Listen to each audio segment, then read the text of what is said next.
As you've seen in the title, this is going to be the last video in the C interpreter series in the foreseeable future. So I just wanted to give you the courtesy to tell you why I'm stopping it at this point.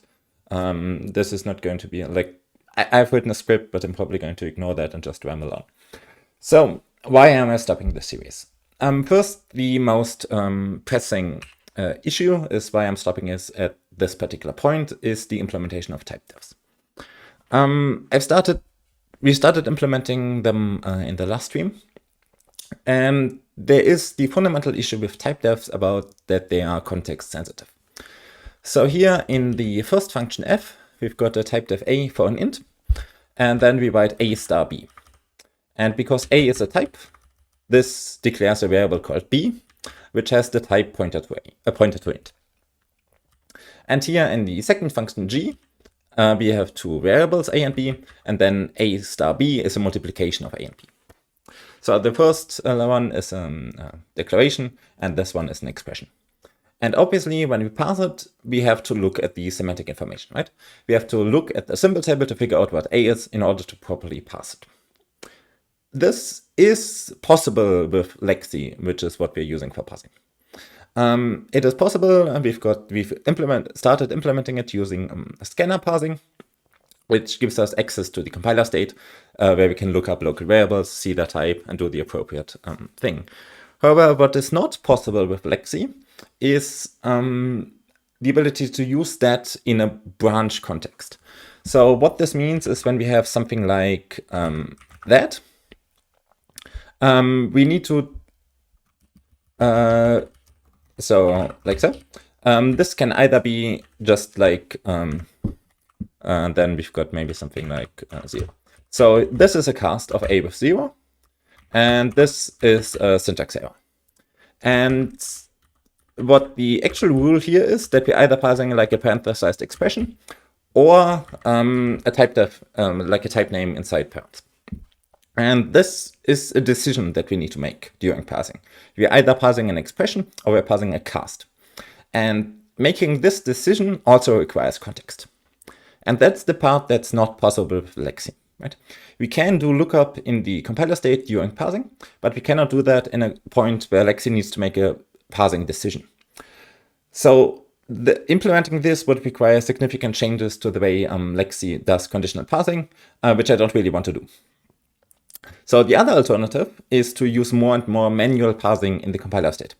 We can solve the type def parsing itself, this line, using manual parsing, using the scanner mode, and then we could also continue on parsing expressions that way and so on. And in the end, we've essentially written like a handwritten parser completely, which requires a lot of work, which I'm a bit too lazy to do.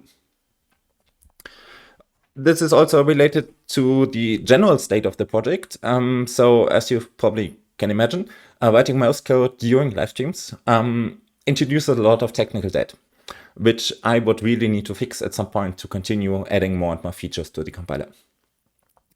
And this isn't good content for live streams, at least I don't think. And I'm frankly too lazy to do that like on my own, because C-Loaf is and always will be a toy project. So I don't really see the point in investing resources into polishing it up to continue adding more features. So I'm a bit stuck at the current point of the compiler. I can't really add more features without significant work, which I don't want to do. However, I had two goals with C-Loaf. The primary goal is I wanted a project to try out Lauf, my bytecode interpreter, to see how it works in a real project. And this was a complete success. It works, everything great. I've got that information. I did some changes in Lauf that I learned while doing it, so that's good.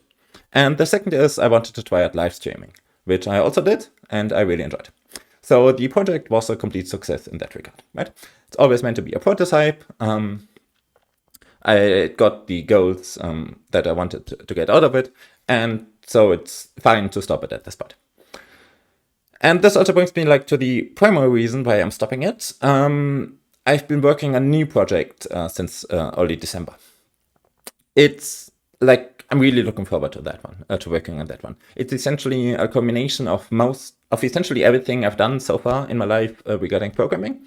It's a really huge project. It's the biggest one I've ever started. And I rather spend my time working on that.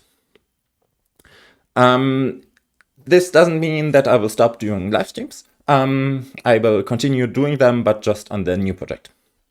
So if you enjoyed the live streams, I hope you did, you can look forward to me working on the new project very soon, like in a couple of months or so. Is it at a point where I can start publicly working on it? Currently, like, it's really rough prototype. So I really hope you enjoyed the series, had fun and learned a bit. I definitely did. It was great. We did a lot of things, like we implemented many C features, like we've got struct declarations, we've got pointers which are fully memory checked during runtime execution because the interpreter is memory safe and so on. We've got the ability to call native functions automatically by just declaring them and calling them. So we did a lot. I think we can be proud of what we accomplished in the streams, even though we stop it at this point. Like, it's a good stopping point. So thank you to everybody who watched these videos. I hope you had as much fun as I did during the series, and I will see you soon working on the new project. Like, you can really be looking forward to it. It's going to be great. Thank you.